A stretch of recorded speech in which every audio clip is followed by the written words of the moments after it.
네, 안녕하세요. 주택 보유자가 알아야 하는 세금에 대해서 설명드릴 박나리 세무사입니다. 오늘은 자금 조달 계획서를 작성하면서 발생할 수 있는 증여 이슈에 대해서 설명드리도록 하겠습니다. 먼저 자금 조달 계획서는요, 저희가 주택을 취득하면서 이 돈들이 어디서 났는지에 대해서 작성하는 서식이에요. 예를 들어서 내 돈이 들어갔다고 하면 금융기관 예금액은 얼마였는지, 증여나 상속을 받았다고 하면 증여 상속받은 금액은 얼마인지, 그리고 주택을 취득하면서 대출을 받았다고 하면 대출 금액은 얼마인지에 대해서 상세하게 작성하는 서식입니다. 그러면 이렇게 자금 조달 계획서는 어떤 분들이 제출을 해야 할까요? 개인 같은 경우에는 규제 지역 내에 있는 모든 주택을 취득을 할 때 작성을 하게끔 되어 있습니다. 규제 지역이 아닌 비규제 지역 같은 경우에는 6억 원 이상의 주택을 거래하는 경우에 작성을 하도록 되어 있고요. 법인 같은 경우에는 이제 모든 주택을 거래할 때마다 저희가 자금 조달 계획서를 제출해야 됩니다. 자금 조달 계획서는 저희가 계약을 하고 실거래가 신고를 할 때 함께 제출을 하면 되고요. 투기과열 지구 내에 있는 주택을 거래하게 될 때는 이 돈이 어디서 났는지 쓰고 그에 따른 증빙 자료까지 함께 제출을 해주셔야 합니다. 예를 들어서 예금잔액 증명서라든지 내가 증여를 받았다고 썼으면 그에 따른 증여세 신고서도 함께 제출을 해주셔야 합니다. 그리고 이제 우리가 여기다 이제 작성을 하는데 부모님으로부터 만약에 내가 돈을 받았다고 기재를 하면 부모님한테 돈을 받았으니까 그에 따른 증여세가 발생을 하겠지요. 부모님으로부터 자금을 증여받은 경우에 내가 돈을 무상으로 받아서 이익을 누리게 된 거니까 증여세를 납부를 해야 되고요. 이때 납부하는 증여세는 이렇게 계산을 합니다. 내가 이번에 받은 증여재산가액이 있고 최근 10년 동안에 받았던 돈이 있으면 이 모든 재산을 다 합쳐서 증여재산 과세가액을 계산하게 됩니다.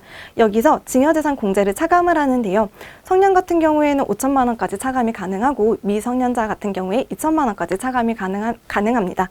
만약에 내가 작년에 아빠한테 3천만 원을 받았어요. 그리고 이번에 엄마한테 5천만 원을 받았다고 하면 8천만 원을 지금 증여를 받았잖아요. 그죠? 그러면 아빠한테 받은 3천만 원까지 공제를 받고 이번에 엄마한테 받은 5천만 원 중 2천만 원, 총 5천만 원을 공제를 하고 나머지 3천만 원에 대해서는 증여세를 납부해야 됩니다.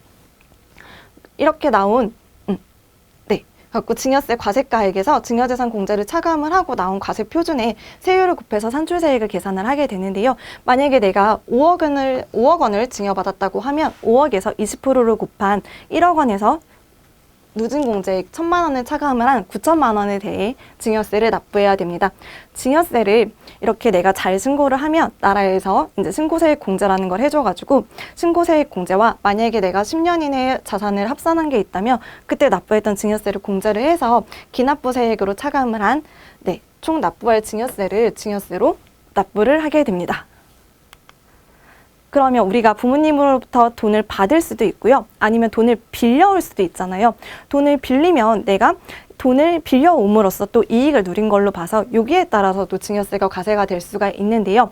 나라에서는 어떤 사람들한테 증여세를 계산을 하냐면 내가 돈을 받았는데 이거를 무상으로 받거나 아니면 나라에서 적정한 이자율을 정해줬어요. 요거보다 싸게 빌려오면 내가 돈을 싸게 빌려서 이익을 누렸다. 이렇게 봐가지고 이 금액이 1천만 원 이상일 때 증여세를 내도록 되어 있습니다.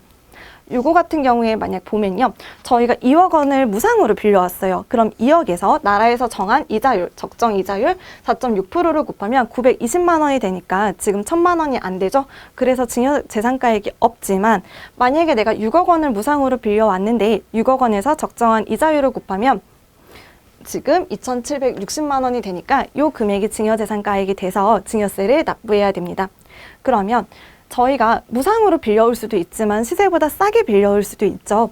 이럴 경우에 만약에 6억 원을 저희가 실제 1.6%의 이자를 지급하게 된다면 이럴 때는 6억 원 곱하기 적정한 이자율에서 실제 지급한 이자율 1.6%, 그러니까 6억에서 적정 이자율 4.6%에서 실제 지급한 이자율 1.6%를 차감한 3%, 63 해가지고 1,800만 원에 대해서 증여세를 1,800만 원에 대해서 증여재산 가액으로 보게 됩니다. 그리고 만약에 내가 부모님으로부터 만약에 증여재산을 예전에 받은 게 없으면 증여재산 공제를 아직 안 썼으니까 이럴 경우에는 납부할 증여세가 없게 됩니다.